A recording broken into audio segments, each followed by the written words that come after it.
So, hello mga kakordapya. So, may share lang ako sa inyong video na ginawa ng aking friend, ang bibingka. So, kailangan ng salted egg, guys. So, yung salted egg dito is nasa mud, o, diba? Yan, hugasan niya mamaya at ilaga. Tapos, isi-slice. So, rice flour, salt, cooking oil, at saka coconut milk, meron ding butter, syempre, yung itlog, at asukal. Yan.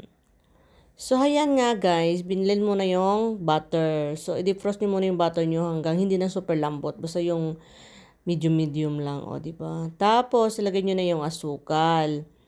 Pwede nyo din i-double yung recipe depende sa inyong gusto. Tapos, syempre, di mawawala yung itlog. Napakaraming itlog kasi na-double nga yung recipe.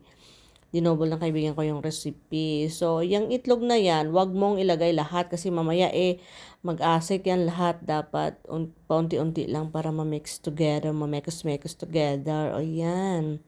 O, diba sa kulay pa lang, magasarap na. Tapos, ready na natin yung coconut milk natin. At syempre, meron din tayong fresh milk na, warm fresh milk. Ayun. Tapos, lagay na natin yung rice flour natin. Siyempre, paunti-unti lang. Mamaya, pag inubos mo yan lahat, aasik yan sa iyong mukha. Mamaya, may makeup ka na.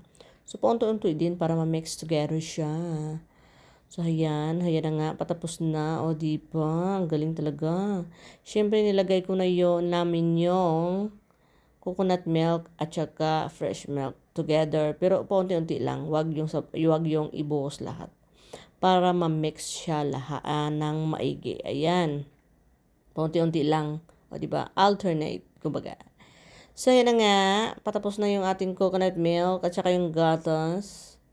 Isusunod naman natin ang paghalo ng maigi dyan. Ayan, halo na siya ng maigi. Siyempre, dapat nakapreheat na yung oven nyo, guys, bago kayo mag-bake para makaano na yung temperatura niya. Ayan na yung boiled salted egg, babalatan at saka slicing. Yan naman yung Eden cheese with love.